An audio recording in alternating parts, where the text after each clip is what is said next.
What's going on, Roller World? Welcome to Roccaraso, Italy. We're live here in the rink. This thing is huge. Olympic-sized rink. Just kidding. We're here in Denver, Colorado, RDN HQ. Welcome to the world's best roller hockey podcast you'll hear. We got Ant there on the East Coast.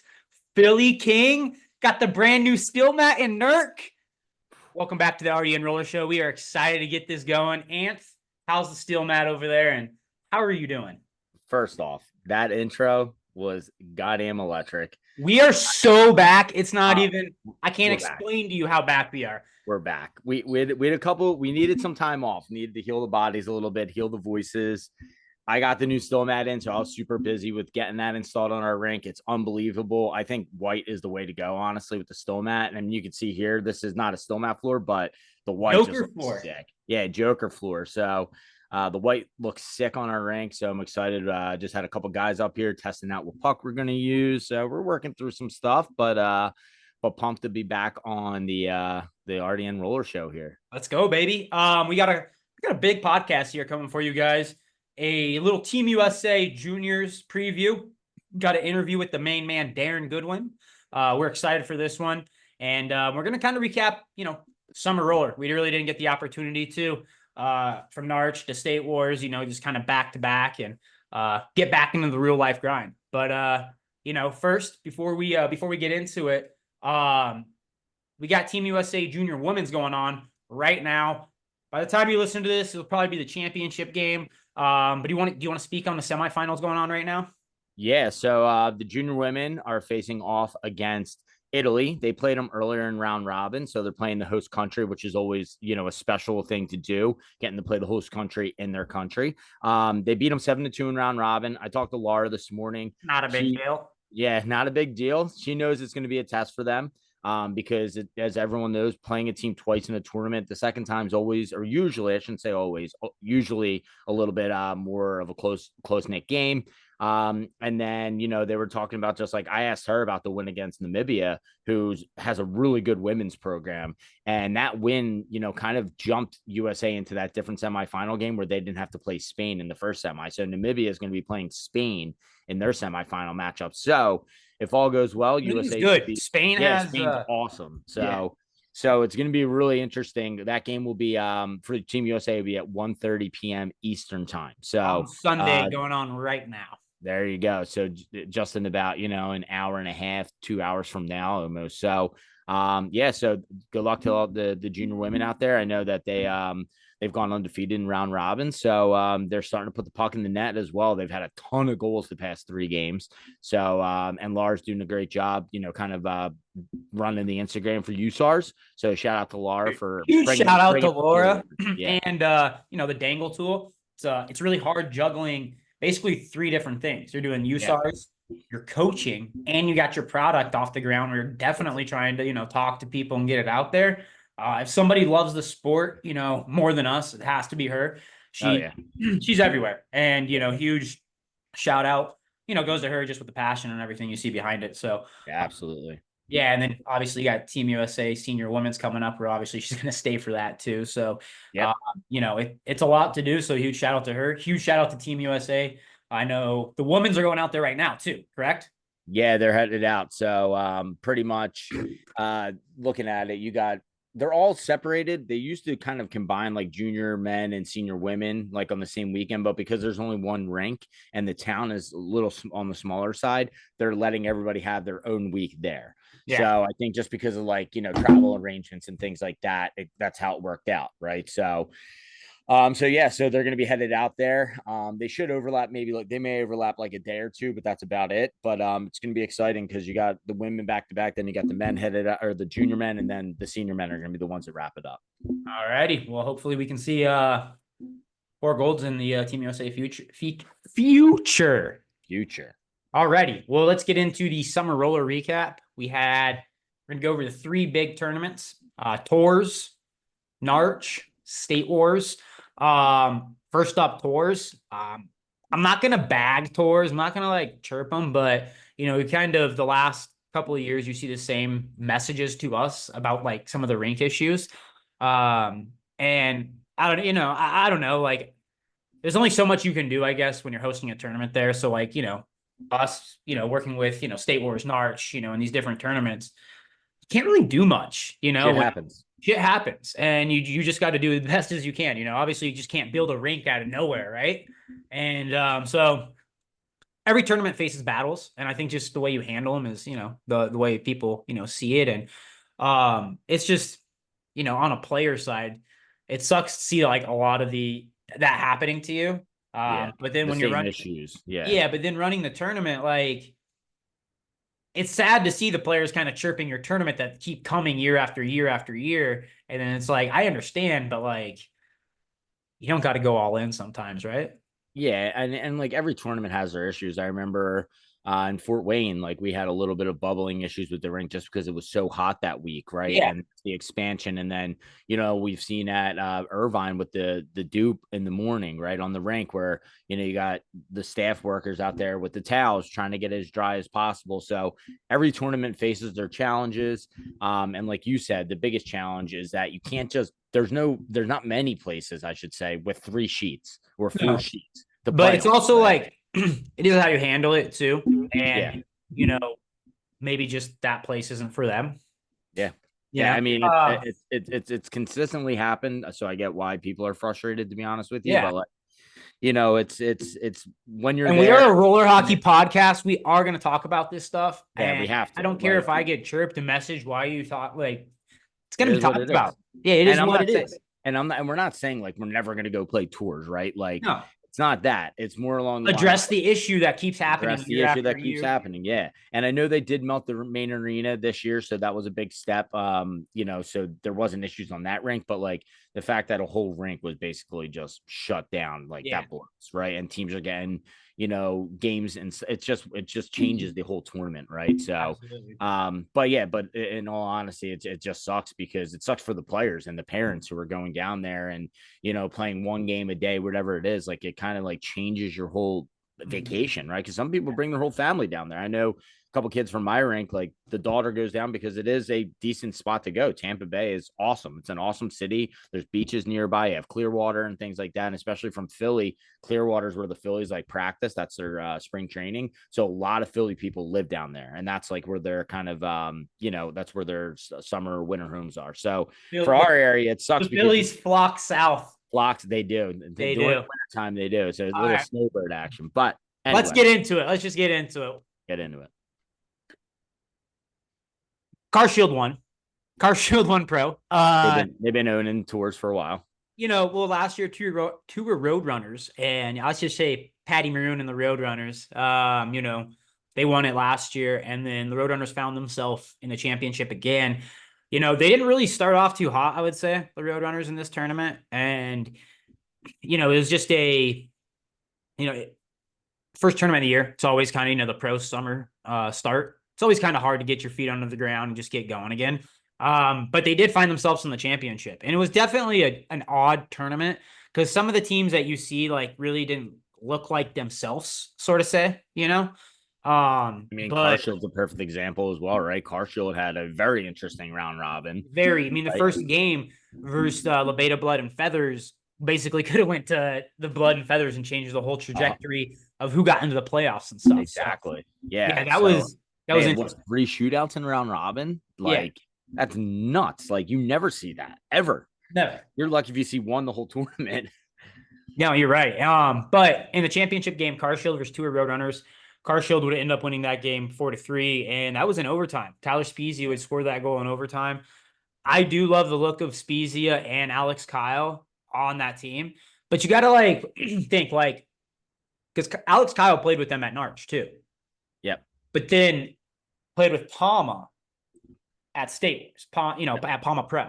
So it's just weird kind of how you see that. It'd be nice if, like we always talk about, consistency on a team, but you just never know what goes on. Too many players couldn't make it. And right.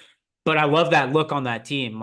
Since there's no Mars Blade now, having Tyler Spezia and Alex Kyle, I feel like mesh so well on that Carshield team, especially Spezia. You see him score that game winner in overtime, and that game could have went to anybody. Redmond played his bag off. Both goal. I mean, like Charlie Robinson They both made like I mean, obviously everyone's going to remember the red saves at the end with the Halverson shot and like the rebound save and everything. But Charlie had 2 saves right before that as well that were both big saves. And then unfortunately, puck comes down the other way and you got kind of like a mini 2-on-1 sort of happen. And it is what it is. Like, it went in the back of net. Someone was going to score eventually. Right. And it was one of those chances that actually just did go in, even though both teams, and it was kind of back and forth the whole game, right? Like there was a lot of ebbs and flows of that game and a lot of back and forth where teams opened it up at times, right? And teams pulled it back at times where you were kind of getting the traditional roller. So it was good to see the overtime, though, was more like up pace. Like you saw the teams wanting to get the first goal because they knew it wasn't going to last very long. And it actually went pretty long. So it went like 10 minutes into OT. So awesome final. Probably one of the better finals we saw to that point. Right. So it was an unbelievable game. And, I think every final this summer was a 1-goal. And it was, kind of like moving on out of Narch. You found Carshield in the same position in the championship game against the Pamela Beta Golden Knights. And at Narch, we're going to kind of, switch gears to Narch. There's about 14 teams in Narch Pro, I believe, right? This year, or was it 15? A pretty big group of teams too, all pretty talented too. I would say evenly matched. Obviously we had some of your mercies in here, but I think every team had some, very talented players. But in the playoffs, when you get to the playoffs, you have your 2 semifinals. Sorry, Palma versus 2 Roadrunners, and then Carshield was Black Ice. That Carshield versus Black Ice game was such a weird game, and it wasn't the Black Ice you're used to seeing on Sunday. And I kind of was talking to some people about this, and I think, that going in round robin when you don't play that strong of teams, and like, for example, nothing against the PGKA team, the Golden Knights Academy team, but they weren't like obviously a top contender. They made playoffs, right? But they weren't top 5, one of the top 5 teams. Playing some of the bottom end teams, I think, does kind of like affect when you have to play like a Carshield or something, and it is hard to like move from that. They played Black Ice 2.0, unbelievable team. They're a great team. They won. They're going to be a problem. They're going to be a problem. They're going to be a problem.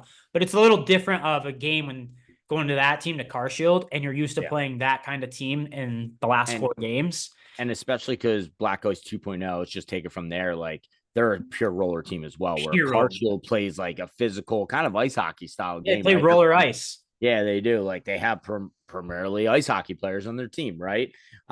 So it's just weird because even in the whole tournament, Black Ice was giving up a lot of goals, but they were also scoring a lot, right? So usually you see them so much more reserved and dictating the pace of play and owning the puck and being very patient. And then they get 2. And once they get 2, you start pushing as an opposing team. And then they put up 3. Then they put up 4. But it looked like they were playing a little more loose, giving up a few more chances. And unfortunately, when they got to the Carshield game, it kind of bit them in the ass. And they just didn't have a good showing in that game. And it happens, right? Like you're going to have bad games every once in a while. And that was their bad game. It just happened at the wrong time. And then the other one, you kind of had a little bit of a similar feel. I know Roadrunners didn't have their tour squad with them, but Palma, with a 5-1 win over the Roadies, and the Roadrunners that I don't even think they scored until like late in the second period. Dude, so it's like looking at blowout as well. Yeah, and honestly, looking at Palma's schedule and just the score differential, and like they blew through round robin and the playoffs. Obviously, when you get to the championship game, it's a little different. But starting off, they won 5-1 against FMT, beat Pure Maple 11-3, beat Black Ice 2.0 7-2, and then Mercy champion Wheelers. There's no game that was close. And then you even get into the playoffs, 7-2 OC Blades, 5-1 Roadrunners, and then that tight 3-2 game that they ended up losing though to Carshield. And like I say, like, obviously that Saturday they played some very tough teams, but that round robin, I feels like sometimes it's just, you need that, like that Carshield, or you need that one team you get to see in round robin. And that's just part of Narch though. I mean, you got the best, best of the best. And when you got to bring it every game, and it's not like, choose to turn it up and, whatnot. One player that I think stood out though at Narch, you already know who I'm going to say. Our boy, Charles Baldwin, Chucky Slick. shelled Um, out. unbelievable. I mean, Was was that, is that an 8 or 9 goal game? It was it wound up being 7, but like I think one was like maybe hit someone or something going in. But I think my takeaway from that is not obviously his, crazy performance of like all these goals, right?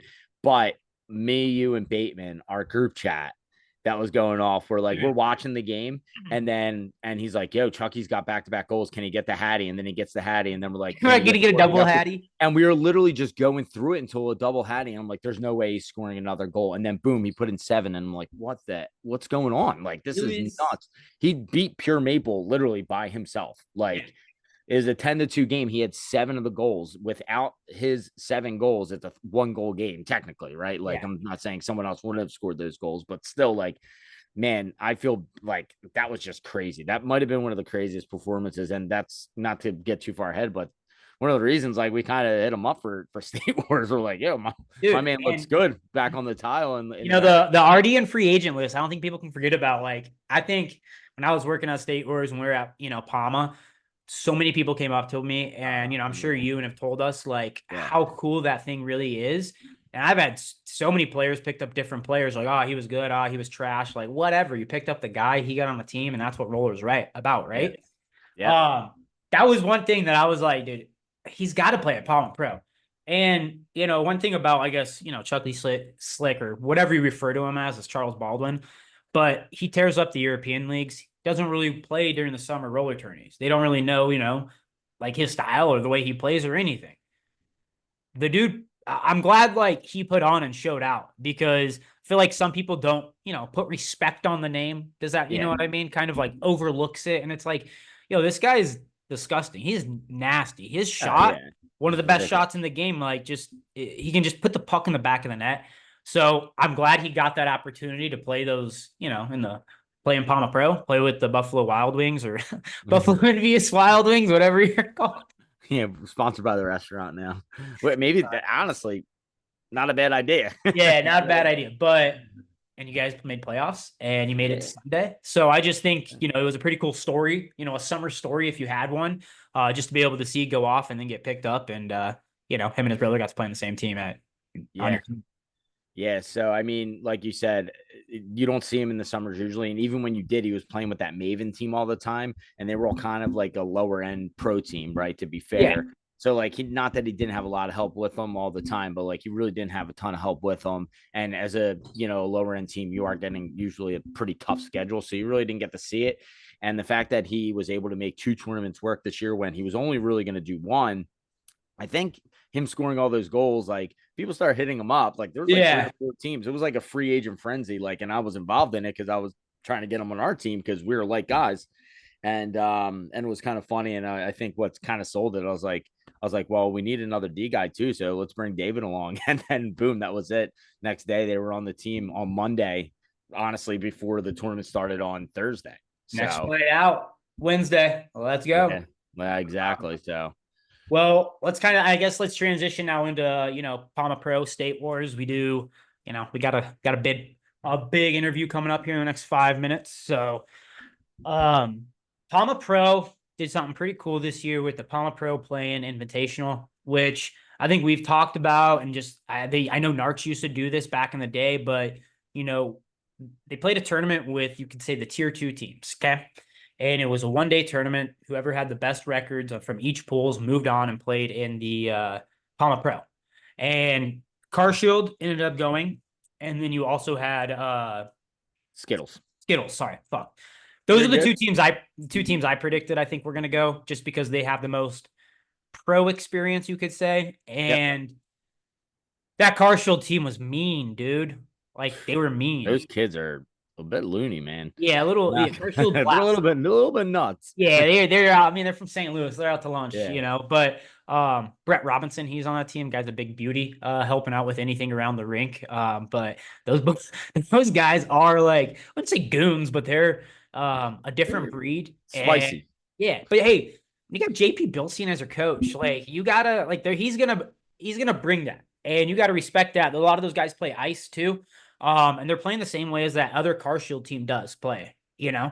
Not as skilled right now, but that's what they had to do to win it and get into the the championship or get into the Palma Pro. So with that going forward, you had, was it 6 teams that made the playoffs this year? Yep. And Yeah. then So you you had had two buys and then the bottom 4 play in pretty much. yeah. And so we had the play-in was the Envious Wings, the boys, versus Palma. And then the other play-in was, or not the play-in, but you say the quarterfinal was Yeah. Black Ice Rage Cats. This was probably my favorite matchup to kind of like watch during the tournament, just because these teams both play a very pure roller style game, and they're very fast. It's an electric game to watch. You know, if you're gonna tell somebody to watch, you know, a champion, like just watch a pro, like a game, any game, obviously other than that championship game, those are the games to watch just because there's a lot of skill and there's a lot of speed, and I think that's what attracts people.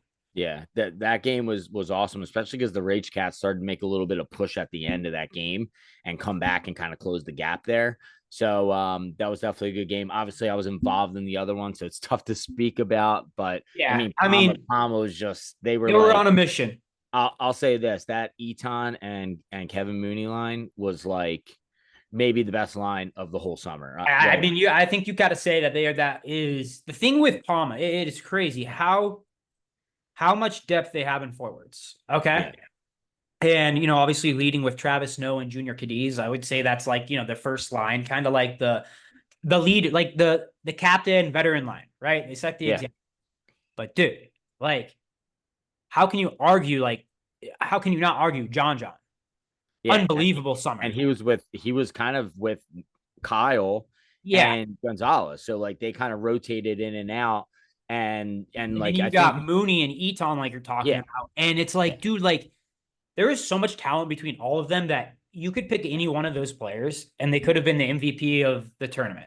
yeah, And just one player that I think does kind of get overlooked on some parts, like with Team USA stuff too, is like John. yeah. He played. I was gonna say I was literally just gonna Like, say dude, are you kidding me? Like, and that's the thing with how talented roller hockey players are right now. It is hard to pick a perfect team to fit together that's going to win it, right? And that I would not want to be in that position. But dude, god damn, that guy can fucking play. he's kind of like the Marchand of roller hockey. Like he's a rat and he's a pest and he plays a heavy game. Like every time, But he's even not like a rat or a pest, like no, in the not in a bad way. talk. Not Yeah. he doesn't say anything, but like in the way that like, okay, if you're the D guy and you're making the first pass and he's the guy forechecking you, he's giving you a bump regardless. Like if he gets a stick on the 100%. puck or not, like you're getting body contact every time. And his penalty kill was insane. Like I always remember the video I think it was Narch a couple years ago where he sticks his leg out and blocks the shot like with his toe. And then he had a shorthanded against us where he kind of just like blew the doors off one of our guys, kind of got in, went forehand or backhand forehand, scored. And that PK that they had was Aronson, Savage, and John. They were like, there was like a power kill. Like they were like they scored so many shorthanded goals. It was ridiculous. Yeah. I mean, they're just, you know, and even like the D, like everyone that team won Palma Pro for a reason, and they ended up winning 1-0, which that game was unbelievable game. And I think that's one thing Black Ice, like, I felt like it kind of took Pores and Arch to find their game, but they found their game. And, you know, they found it in playoffs, honestly. And man, like that championship game was great. Obviously, it could have went other ways. You know, Clay Taylor played his ass off. Unbelievable performance by Clay. And so did Chinny, too, even in 2 shutout, you know, not, I mean, 2 shutouts. You know, they played snipers in the semifinals. And yeah, just, you know, Chinny obviously too. Chinny only allowed that 1 goal in the championship and had a shutout in the semifinal. So I was gonna say, like, if you look at those last 3 games of the tournament, 1-0, 4-0, 1-0, like yeah, that's like crazy that the goaltenders, especially like with how skilled a team like Carshield is and how many scores they have on their team, and same with the snipers. Like you think of just like a guy like Hawkins, like him not having one in a game is odd, right? And the fact that there was 3 shutouts to kind of wrap up the entire tournament, and even so, like that 1-0 championship game, like someone may look at that as a box score and be like, oh, the game's boring, but it really wasn't. There was goalies just played unreal. Like there was chances that game could have been 3-2, 4-3, but both goaltenders played sick. And go figure, the only goal that was scored was like a play that Eton does all the time. He kind of wheels behind the net and tries to throw it off a pad or, you know, throw it in front, just hoping it hit something, and it worked. So even the goal that was scored was, you know, not a fluke goal, but dude, that was a crazy goal. It's behind crazy. Yeah, like that's a crazy goal to score. And the think of how many chances were in that game. I remember Chinny stopping Travis Noah on a breakaway in that game. Like Dude. Clay had two big saves at the end, like where when they pulled the goalie and like we're pushing, Clay had two big saves at the end, like smacked one away. Like we were together too, which is all like we should mention that like first time you and I have been at a tournament together. So that was sick. Like being able Dude, to like watch we it. were at State Wars together like the year Well, before. yeah, but that Arch how long together. ago was that? That was Yeah, a I mean, while you ago. like this Like year. Yeah. yeah, this year. That's what I meant. Like this year. But like it was sick being able to watch it. And like some of my boys were there too. And they got to kind of see it from like our eyes and like the RDN perspective. Like it was cool. They all appreciate it, right? They were like, Yeah. dude, this is sick. Like watching a game, like from the stands, like at center ice. It was such a good viewing experience. That rink. I love that rink. Probably the I think best that's rink. I think that's the best rink to play on. I mean, this rink right here might Yeah, contend the with thing's it. fucking huge behind you. It's Yeah. like it's crazy, but I think of all the tournaments, like that is the best setup because it's got the full bowl, and I think having the full bowl just makes a huge difference. Narch, obviously, Pumping in there too. You gotta love it. oh yeah, Yeah, they do. Kind of wrapping this all up. I think a big should just because we've worked with Narch and State Wars and never worked with Tours. Yeah. But we see how much goes into it for those Yeah, guys and just the setups, the scheduling, and everything. And I know we talked to Daryn, Tim, Greg, about it all year, and the passion that they have. Definitely, I feel like it doesn't go unnoticed, but they definitely do deserve a lot of credit, and Yeah. those are the people, and there's a lot more people in the sport that are growing the game, but they do such a tremendous job at putting on a presentation for you to remember and want to go there year after year. Yeah. It's an insane amount of work. I mean, we work like 16, 17 hours there, but Oh it yeah. feels like a fucking dream, baby. It is Yeah. the Well, coolest dude, thing, and it is I was so gonna, fun. I was gonna say for you, it was funny. Like we'd be like getting ready in the locker room, and then like the door just swing open and be like, Prime time, baby. prime Let's time, go. baby. Yeah, you're just like dropping off a case, like, yo, the boys went prime. We're like, oh yeah. Like it was just funny because like I saw you like at points in the game, like, in the penalty box, like running around, coming on the bench, taking pictures, like just What we kind of do, like, baby. run That's around what like we a do. yeah, chicken with your head cut off. But and even the day, it was cool, like just kind of wrapping this up. Like it was cool getting there with the play in because we always try to get there a day early. I got there a day early and I was like, oh, I get to watch like some of the pro division That play. was sick. And it was like cool to do that because I was like doing the graphics. And I guess I should like, give a couple apologies. One to Kyle Soper. So my bad on that. And Matt and Chris O'Shaughnessy, I had you on two rosters. I forgot to delete one. My bad. John But Seymour, we messed up his last name. oh man, there's a couple, but listen, I came off a long flight.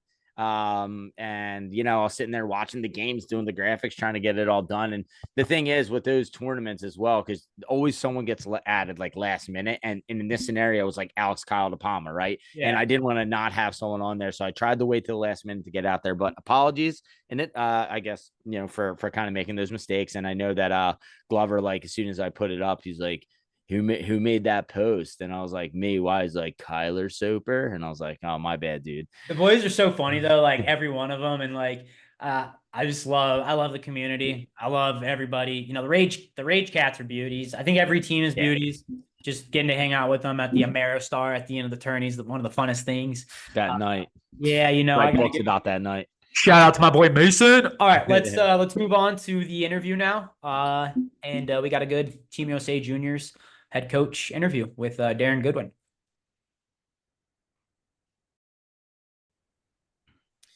All right, everybody. Welcome back to the RDN Roller Show. We have a very special edition episode here where we have, for the second time of the summer, Mr. Daryn Goodwin is the head coach for the junior men that's headed out this week, this Thursday. He said you're going out a couple days early to help with the senior women as well. So that's awesome of you to get out there and give them some coverage. So Daryn, how's everything going? How'd everything go off the Narch? How's your summer been? Really good, really good. Obviously, Narch went well, and yeah, quite a bit of golf, a little bit of beach. It's been nice. At Narch, I feel like and we talked about it there, the beer garden. I feel like that was a huge hit. How did everyone react to that? Really good. I think it'll be something. And again, full disclosure, that was not my idea. I actually brought it up like 8 years ago, and they're like, no way, big liability. And then at the last second, Ron was like, hey, by the way, I think we're going to do a beer garden. I'm like, well, Cool. It's about time. And as long as there's security there and I don't have additional headaches, and they did a great job. So I think it'll probably become a stable. It's awesome to hear. I mean, I feel like a lot of people were just mentioning it and just is cool thing to be part of the tournament. Other than that, how was Narch overall, Narch finals? The pro game we were just talking about was, an unreal game. But from your side, how was everything? Everything was great. I mean, obviously we had a ton of teams, 358 teams, and 5 rinks is tough. We're going to extend it probably at least one day next year to hopefully alleviate a little bit of that. But no, I couldn't have been happier. The weather was great. Officiating was solid. Competitive games. We got teams from everywhere. So, I mean, if I could do that every year, I'd be content. The one thing that you just mentioned, I noticed, especially in the pro division, like I thought the fishing was great. They let the boys play like a little more physical along the board, nothing like egregiously open ice, but they did let the body go a little bit. And I think it made it like, definitely up the intensity, especially in that final game. Like we know Carshield's a heavy team, but I thought that was like a great physical game. Well, and I think that's how those two teams want to play too, right? Especially in a rink that size. They're not the kind of guys out there that cry about getting bodied a little bit or anything like that. They would rather see that than taking a high stick that gets missed or a really hard slash that breaks a stick or something like that. So yeah, I agree. That's the way I like to see the game played and called. So I was happy. With we're here talking about Team USA juniors, men's going out to Italy. That team got a chance to play together at Narch in the men's platinum division.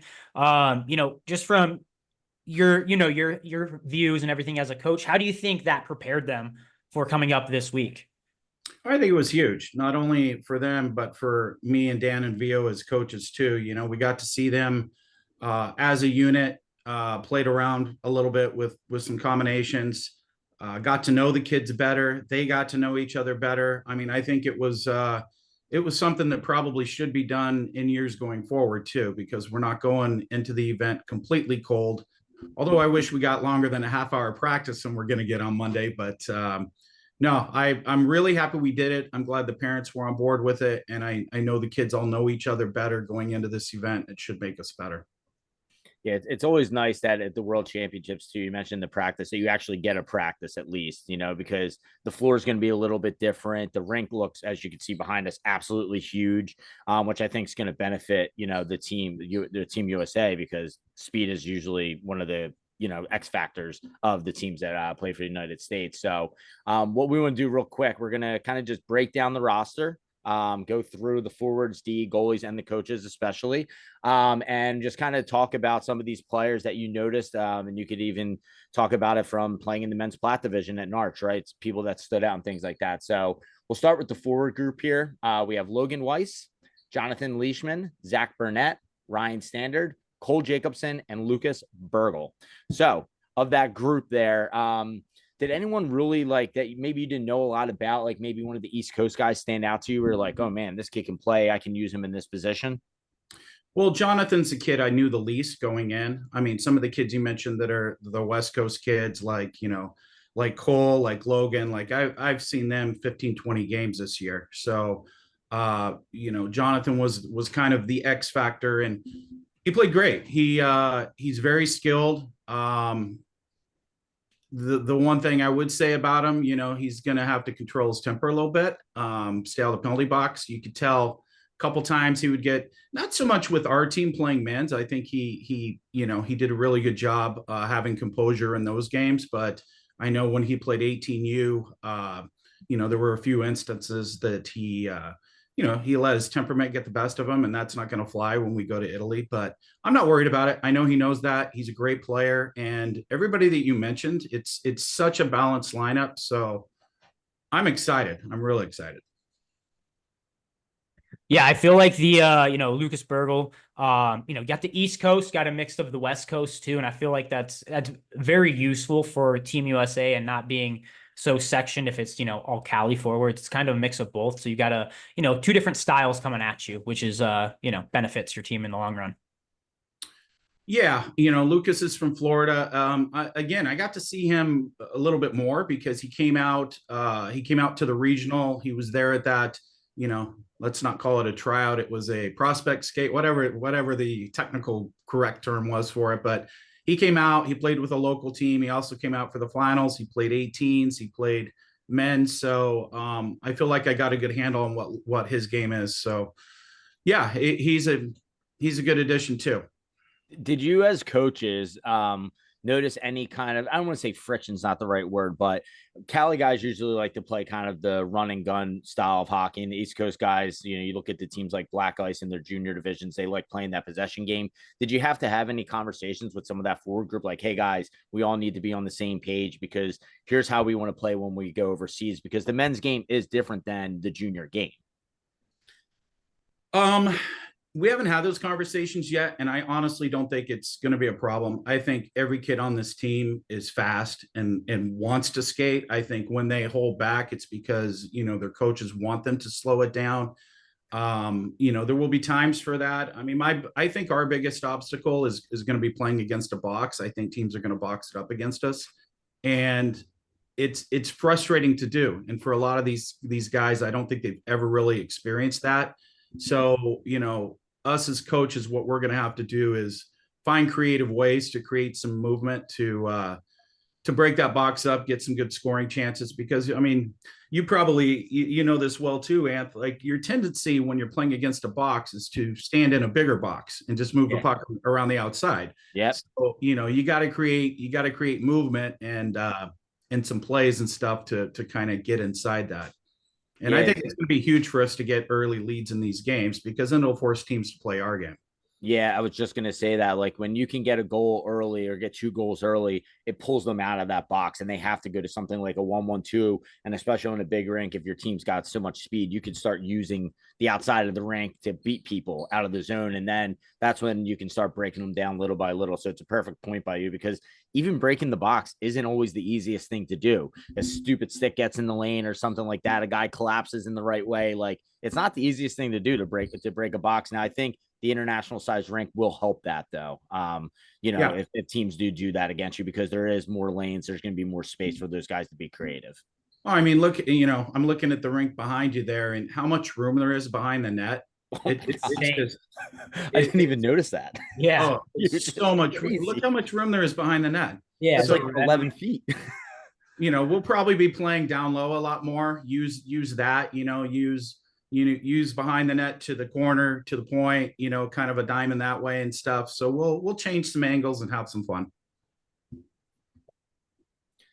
Awesome. And then moving on to our defense here. So kind of just starting at the top here, we got Dom DeLuca, Charlie Crosette, Tyler Webb, Adrian Wisniewski. I think I got that right. Jordan Nayo Barakar. I think got that right. I know I got this one right. Corey Koza, because he's my boy from my rank. So I was happy to see him get on. So I got to give him a little tire pump there.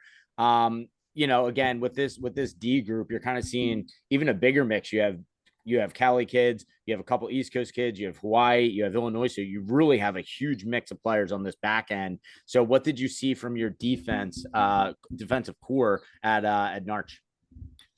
Well, they're all very offensive, even though they play defense. Like I think a fun scrimmage would be to take all of our forwards and put them against all of our defense and see what happens.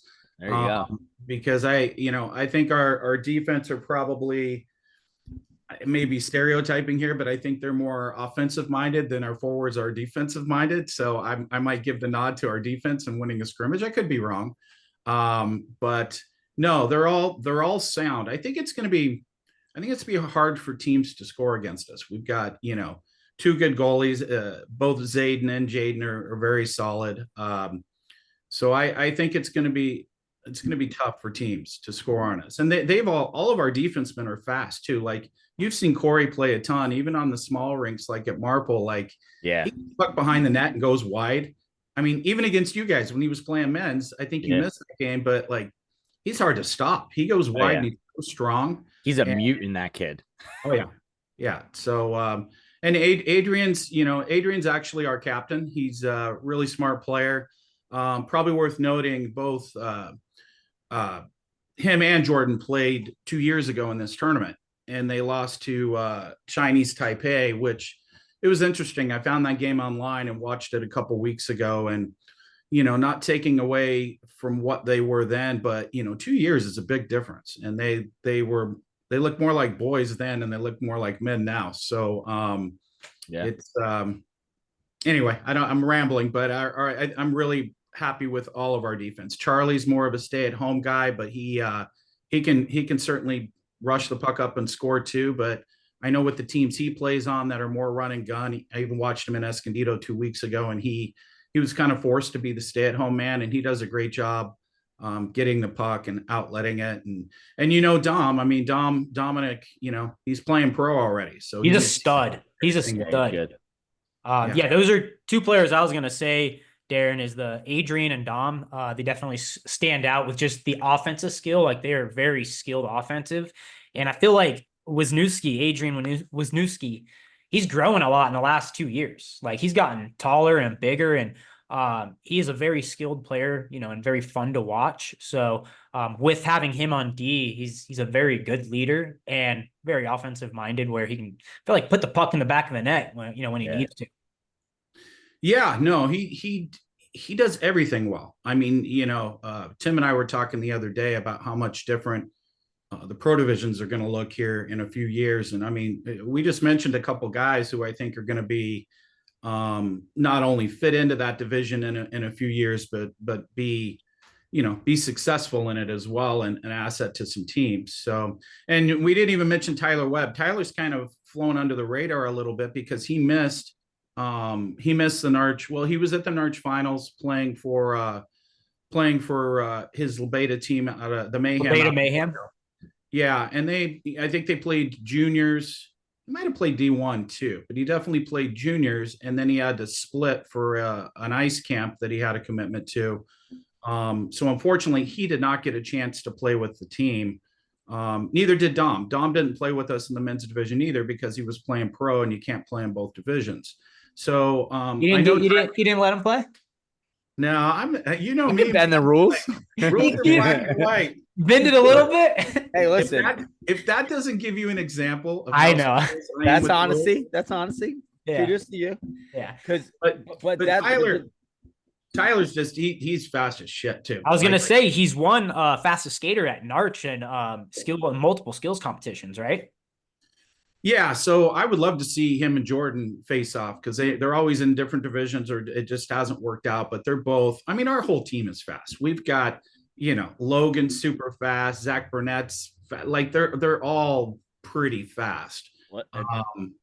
So I think speed's one of our biggest assets. I was gonna say, sounds like at the end of practice, maybe for a little fun thing, have those two race at the take a lap at the end of practice, see who's faster. And then one of them goes down and it's on you. Yeah, good job, man. Valid point. Hey, big enough rank. They should be fine. But now you did mention the goalies real quick, but let's just touch on them again. This is a goalies pod, considering Rob and I, I should say we're goalies at one point, but you'd mentioned Zayden and Jaden earlier. Again, another awesome balance of an East Coast and West Coast balance of goaltenders there. I would say this: when you have younger goalies playing against men, like in that men's plat division, that's probably the biggest telltale of are these kids going to be able to deal with that pressure when they go overseas? Because guys can bring the puck. All guys in that men's plat division, you could attest to this, Daryn, they can all shoot. They can all play. That division's a very, very good division. So what did you see from your goalies, not only on the play side of things, but mentally how they handled everything? Well, first off, it's funny how you always try making this Biggie Tupac East-West, right? Like, well, I'm not saying it's a rival, but it's cool that it's cool to see it because in years past, I feel like it has been a little more one-sided as far as where the players are from. No, that's what's cool about this team. Like, again, getting them together. I just don't really feel that way. We're probably going to play them with guys that they're used to playing with. I think that's a smart thing to do and that's kind of what we did against in the men's platinum. But getting back to your goalie comment, I mean, they're both like, it's not a 1A, 1B situation. It's like, I think they're both capable of being in the big game. Just me being honest. And I don't know which direction we're going to go. I don't think we have to make those decisions now. And I think whatever we choose, it's a good decision because they're both very solid. And they're a little different. Jaden's a really big kid. He actually got top goalie at Narch. He was going to come out and play with our team to play in men's plat. And it worked out perfect because Zulu didn't have a goalie and he didn't have a team. So I connected the two. And Zulu won 18U plat and he got top goalie. There you go. So Nice. that was a pretty, I get GM of the year for that one. Don't be mad at me, other platinum teams, but and then Zayden, he's the only kid that's everybody's 06 on our team except for 07, and Zayden's an 07, but he's smaller than Jaden because Jaden's huge. I would say he's normal size, but he's super quick and very, very athletic. So I'm more curious about how our shooters are going to shoot on these small nets and how our goalies are going to, adjust to the small nets. I mean, I can't imagine it being any easier to score on our goalies on small nets, but I know for our shooters, being way back in the day, a shooter myself, like it takes some adjustment to shoot on those small nets because usually when it's going, maybe post in, it's going post out or it's missing wide and ends up a breakout for the other team. So again, I wish we had a little more time and hopefully some of the boys had a chance this summer to shoot on some small nets. One thing I got to watch Zayden. He is I love his attitude towards the game. Watching him at State Wars and just talking to him, he was very, he has a lot of passion towards the game. He loves the game and he doesn't really have this get down mentality when he gets scored on from what I saw. He was very up, giddy, like ready to go, having fun, talking to people. And I feel like that's a guy like, he just won around your team as well too. And him being the goalie, I'm sure he's weird. I'm sure he's really weird too, as being a goalie, but I like his attitude towards the game. He's very, handles himself well. I was going to say, I don't know how he ended up being a goalie because I don't think he's weird. So, but no. Anywhere I went, he was like, "What's up, dude? How are you?" We would talk about the most random stuff, but he's outgoing and he's just, I just see him myself being a goalie. I'm like, I see the weirdness. He's texted me a couple times. He's like, "Coach, can't wait." See? Yeah, that's what I mean. Yeah, he's fired up. And all the boys are. So yeah. But yeah, those goalies, both of them studs. And like you said, like you're not going to have a problem deciding who's going to play because they both can bring that game. And, they definitely have that mentality too as a goalie. So it is nice to see. Well, if we could win a gold medal through doing a podcast, I think we've done it so far. We've actually got to go and perform though. So there we go. It's going to be, it's going to be fun. I mean, I think I know what we have as a team. What I don't know is how good some of these other teams are outside of, what I've seen. I'm sure a lot of the kids have made appearances at Narch and I kind of, have some idea, but some I'm completely clueless and I won't know until I get there. Talking about these, the other teams now, is there a team in particular that you are looking forward to playing the most? Well, our schedule is basically our 3 prelim games. We play Colombia, then we play Italy, then we play Czech. So I think Czech will be fun because I think they'll run and gun with us. So I think it'll be and hopefully they do. I think it'll be a fun game for the boys just to play like a wide open on this big rink. And I'm not afraid to do that with the team that I've got. I think Colombia, my guess is they'll box it up. And those kids, I mean, all the Colombian guys for years and years, I've never seen, I could probably count the number of lazy Colombian players that I've seen at Narch over the last 20 years on 2 fingers. Like they just don't exist. Those guys, they work hard, they dive all over the place. They're not pretty, some of them skating wise, but they get there. They piss you off, they get in your face. So for some of our guys that, that don't like that, they got to stay out of the box and, the game could go a lot of different directions based on little things. I was just going to say that one of the things that Columbia does do is they try to draw you into the muck and grind of it all. Kind of like how like the Florida Panthers are doing it this year. Like they try to draw you into that fight and make you get penalties. So at least they're playing a man up the entire time.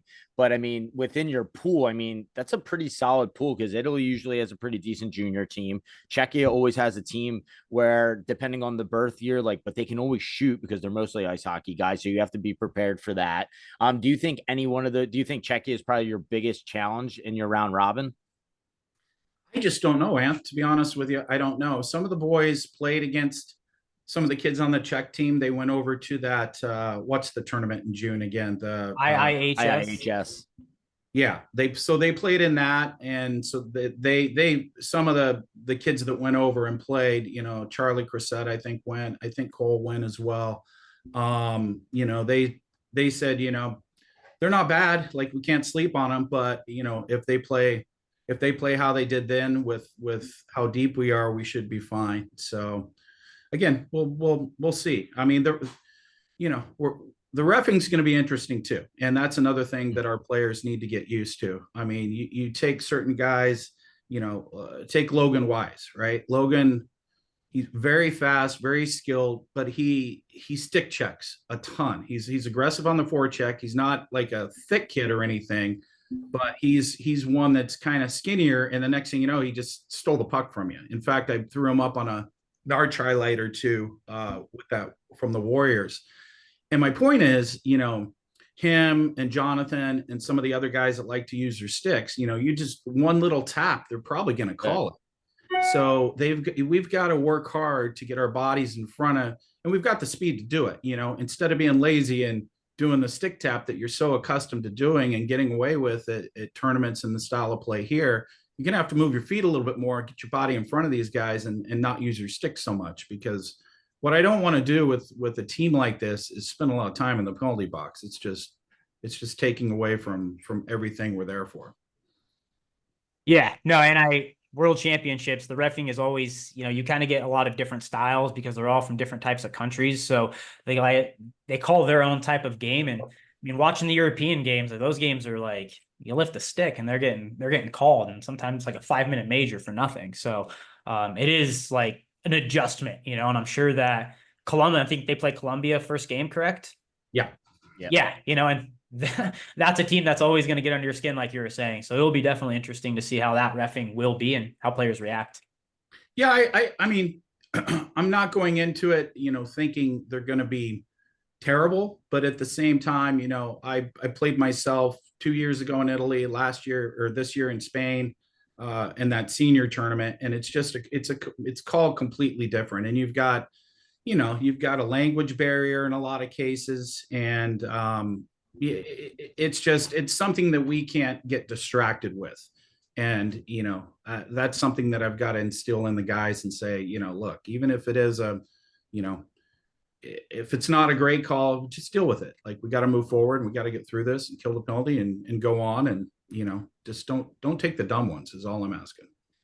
And that actually, and to your point, that kind of leads from the top, right? With your coaching staff of you, Maxwell, and Vio, like being calm and having that poise on the bench. And if you could present that to the players, they are still kids, some of them at this point. So if you could present that kind of calm presence and you're not getting frustrated with the refs, I think that's going to go a long way with the players, because you're right. There's times where it's just a complete phantom call there, and then they let egregious things go. Like, there's no kind of standard. It's all over the map because you have all these refs from different countries reffing it the way that they ref it. And as much as they try to bring them together, it doesn't always work that way. And I guess maybe being a little bit later in the tournament, you will get some more consistency with the reffing, right? Considering, if those guys are staying the whole time or not, but it's one of the more frustrating things, playing in an international event. So kind of just like looking at the facility, the arena, what do you think of everything so far? I know we talked about how big the rink is, but like, have you heard anything about the town or anything like that thus far?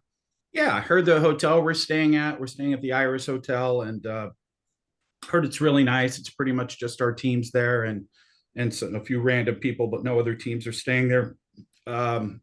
Food, I hear, is good. Everything I've heard so far has been very positive. Alex had a comment the other day, though. He's on the bench and he's talking about how there's no headspace behind, like, if he can't stand up on the bench. Netting?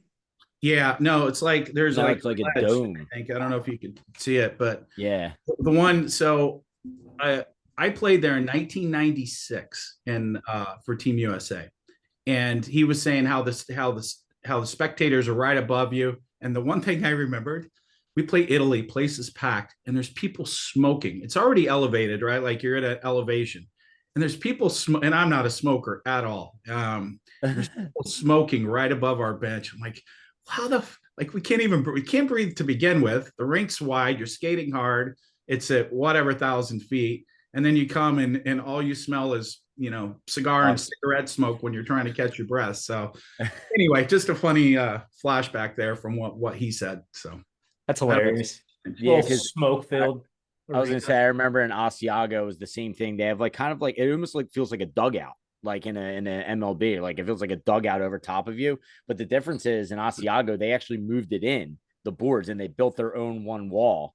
So one of the walls was the ice hockey rink. One was just kind of built in. They built like inside the big arena. They didn't do it on this one. This one is full international size ice hockey sheet. So there's gonna be a ton of room out there, like you had mentioned, behind the net. Like I didn't realize it until you said it. That's insane how big that rink is. But I think that's a huge advantage for the U.S. teams, honestly, at every level, because skating's our thing, right? And we play the sport. You're a lot of kids now year round, right, are playing this. It's not just one of those things kids do in the summer now. So it's awesome to see, see if you guys can take advantage of that stuff. Well, I think, again, I'm speculating here because I don't know all these teams, but I think Chinese Taipei will probably be the closest style to ours, where they probably got some horses that we're unaware of. I mean, those guys, again, it's different age kids, but they came to Narch as something in 14s and 12s and 10s, not this year but last year, and just put on a show. So I'm assuming there's some older brothers there that we're unaware of, and there's some good players within those ages, and that's who they're defending champions. They're the ones that won it the last time we were here. So it's once we get into playoffs and see them, I think it'll be interesting. Yeah, I was gonna say, out of those, looking at, I think there's over like 21 teams, 20 teams in this junior men's division. And that Chinese Taipei team is a very fun team to watch. They're very fast. They can put the puck in the back of the net, and they play a very controlled game. They play a weird game. They don't go like behind their net. They go to like mid-court and then come back in. So it's a different style. And I think that's one of the, if you guys do end up playing, will be a very exciting game to watch. I agree. And looking forward to, hopefully that happens. Hopefully we'll face each other. Do you, I know, USA, Canada, it's always, kind of like a rival and everything. What do you expect, I guess, from Canada coming, to this tournament? Any players you think from the Zulu team, from like that played at Narch? I don't think there'll be any Zulu kids. Again, the tough thing about this tournament, especially with kids the age we're putting together, is a lot of guys are committed to ice, and they're locked in, and this is an important time for them. A lot of them are they're either playing juniors now, or some of them even college, or even for our team, guys had to make big commitments to make this tournament. Zach Burnett's going to Lindenwood, so he just left for school, and then he's gonna go over there week 2 of school, week 3 of school. I know that Tyler Webb's playing junior somewhere. I'm not quite sure where he ended up landing. I think I don't know. I would say half the teams got serious. Well, not maybe not half, but a lot of our team has ice commitments that they were able to kind of juggle. And I think with the Canadians being Canadians, they're in that boat even more so. So I don't know who's coming from the junior side. If they put their best guys together, or even close to their best guys, they would be very, very tough competition. But I don't have the answers. I don't know if they're just bringing the guys that have the ability to make the trip, which is what I'm guessing the case is, which are still probably going to be solid, but I don't know. And keep in mind, like, they're in that D pool, so they're going to basically be playing lower caliber teams, all intents and purposes, to get up into the AB pool, right? Because it's a relegation system, how it works. So, they may get confidence, right? And they may have a couple games where they're like, oh yeah, we're just touching the puck and we feel good about it. So, it's gonna be. I mean, the international events are always awesome. It's always a different feel representing your country. And I always think, I think it's gotten better. World Skate's done a better job with treating the players, coaches, everyone alike, treating them like pros, right? And making them feel like special about being there, whether it's the ceremonies or just like the anthems, everything like that, right? It is a different feel. So kind of speaking about like international stuff, you have some big news to announce. You had recently just announced that you're going to be doing a Narch in Mexico City. So how did that come about? Like, that was out of left field. I mean, maybe not out of left field for everybody, but it was a huge announcement that you made. What was it, like 2 weeks ago? I mean, I think it was way before that. Yeah, we forgive you, Ant. We know you were in baby mode when it was going on, but I interviewed Jorge from Mexico City, and he's been bringing these Alabrijes teams, younger teams from Mexico City, and they know, like, the more they come to Narch, the better they're going to get. You got to play good competition to get better, even if you get thumped. These are the type of people that have the work ethic to go home, just like the Colombians. They used to get mopped up, and next thing you know, they're winning divisions. So Jorge, he's like, hey, I've got a rink, you need to check it out. I looked at it online. I'm like, wow, for Mexico City, this is amazing. And I've always heard Mexico City is just a really cool place. And did a little more research on, I mean, it's crazy. People just don't. Most people around here, they think of Mexico, they think of Baja, right? Like going to Cancun, or going to to Cabo or something like that. Yeah. But Mexico City is a completely different type of place, and I mean, you could take New York City and LA and put them together, and it still is only 2/3 the size of Mexico City. So I'm looking forward to going there. It's a place I seem to have caught the travel bug now that my kids are in college, and my wife has too a bit. So to go there, to bring Narch to Mexico, they take a lot of pride in that.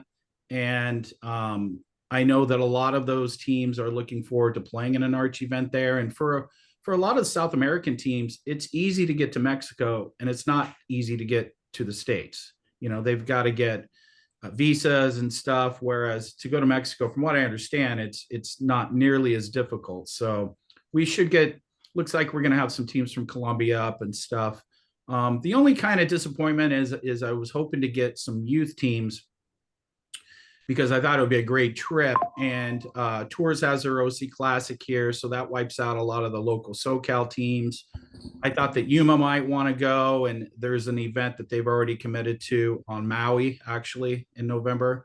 So we've changed the format, but men's is busting through the seams. I think we have 13 teams in men's already. So with only one rink, it's going to max out at just over 30 teams. So we're just going to do 16s, men's, women's, and 40s if you get the itch, Anth, to come out. Whoa, I'm not there yet. Oh, okay. I'm 37. I still got a couple okay. years left. I am on the wrong side, so you are right about that. I am on the wrong side of 35, but anyway, yeah, looking forward to Mexico City. I think it's going to be, the first event will be fun, and hopefully we do a couple more after that, including the youth. I was going to say Mexico City is like a big expat town now. Like, a lot of Americans are actually moving there because cost of living is a lot cheaper, and it's become a lot safer, I guess you would say. So I watched a documentary on it. It was like awesome. I didn't realize Mexico City was like that, to be honest with you. So if you're listening and you're interested in going, it's definitely a cool spot to check out. Like, there's so much history there. Like you said, it's kind of like, it's really big, but it has still has the European feel where the buildings look really old and things like that, like museums, things like that. So it definitely looks like a sick spot to go. Yeah, it has a lot of culture too. There's a lot of stuff to see and just history there. And I'm pretty sure there's a couple what is it, the Mayan ruins, or they're not pyramids, but they're the ruins there that you can get to within 45 minutes. But the rink looks like a really nice rink, and they got a pretty cool snack bar, with some Mexican snacks. So that's something always to look forward to between the games. When I went to Mexico with my girlfriend, just the snacks and the food there is so different. So it's just I don't know, you just get to explore more, and not just get a hot dog at the rink, or a Gatorade, just get something else. Well, let's two things I wanted you guys touched on. Well, really just one, I guess. We've got the girls coming up in the semifinal here in just like an hour and a half.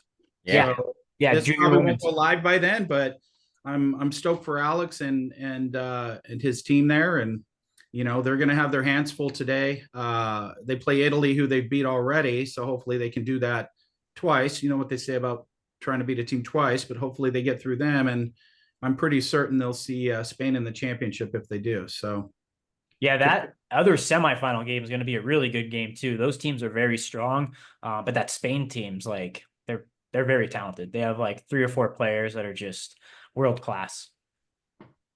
yeah, I'm terrible. I forgot their names, but they play with the Palma women's team. Yeah, Olivia Manos and what's the other one? I forget her name too. Yeah, but yeah, they're good. They're very good. They're Really good. They're insanely like good. go-to players on that Palma team at this point. Like they're out at the end of the games, like when they need a goal. Blanco's the other one. Yeah, That's Blanco, that it is. Yeah. But yeah, we were talking about it right before you hopped on, like that we talked to Laura, and Laura's like happy where they finished where they did, like getting to play Italy. But like you said, it is gonna be tough beating a team twice in a tournament because they always figure things out about you and tighten it up a little bit. So I think it goes on, like you said, just in about an hour. So good luck to the junior women. The first ones to go in this in the World Skate Games, so it's good to get things going, have roller hockey continue because as you know, like the month of August is pretty much dead. So it's cool that this event, as much as it can hurt rosters because it's in September, it's nice that there's still roller going. It's still something kind of like keeping us active, And I'm sure you're excited to get out of here and go to Italy. You had mentioned you're doing some traveling too, so a little bit of a mini vacation after, right? Yeah, Tanya and she's going to meet me out there after the tournament's done. It's like I was a little bit torn. I would love for her to meet the other parents and hang out and get the experience and see me coach, but at the same time, it's like, all right, does she want to take a week and spend it in basically a small ski village and watch hockey all week? Like I've put her through that enough in life. Yeah. So I'm gonna meet her, renting a car and meeting her in Naples, and we're gonna cruise the Amalfi Coast afterwards, which is a place I've never been, she's never been, and I mean I've been doing research on it, and it's gonna be amazing. So I'm excited. sounds like it. Part A and Part B. I'm pumped up. There we go. Well, sounds like you're gonna have a great time. Just want to say thank you again for joining us, Daryn. On the Sunday morning. Good luck to you and Team USA out there and the rest of the coaches. Hopefully Team USA can bring a gold medal home for juniors. And I think you guys got the right squad to do it. I think we pumped their tires up enough. So hopefully they listen to this and they're ready to go when they get there. So good luck to you guys and thank you for joining the pod. Well, I appreciate everything you guys do as always, and yeah, hopefully we'll cover not only our team, but the women's play right before us. They start tomorrow or the next day. Yeah, the third. Yeah, the third. So what's kind of cool is for each team traveling in, if the team before them makes it to the championship, we'll be there to support them. So like the women, I think are getting there today. They'll probably be there for the championship tonight. When we get in, I'm going a couple days early, like you said, just to shoot some photo and video for the girls, for the women's, for their semis and championships. But we'll be able to, our whole team will be there to support them in the gold medal game. And then if we make it to the championship game the following Sunday night, all the men's will be in to support us. So, everyone's kind of rooting for everybody, and hopefully we do well across the board in all ages. And since you mentioned it, obviously just keep up with the USAR's Instagram. You have your junior world team Instagram as well. So worth mentioning that I'm sure there's going to be a lot of content coming out there as, on top of just what we're going to cover. It's going to go through the USAR's page as well. So make sure you give junior_world_team a follow for Daryn, my man, running the page for the junior team, doing great stuff. Some sick videos you put up too already of it and pictures. So we talked about it last time we had you on. You're the man behind the camera and you do a great job with it. So we look forward to seeing what you're able to, come up with out there. Well, a lot of the stuff you see, obviously, I'll be coaching, but I got Isaiah coming out, and he's a great filmer, so he's going to probably do a lot of the behind the scenes for us for our team. I'm glad I'm going to be able to help with the women's a little bit. Yeah, just trying to have fun, give the sport a little more exposure, give the USA program a little bit more exposure, and got a pretty cool shout out coming out this week too. I'll share with you guys about Wednesday, Thursday. There we go. Yeah, look, what will that be on? That'll be on the Team USA or the Junior World USA account.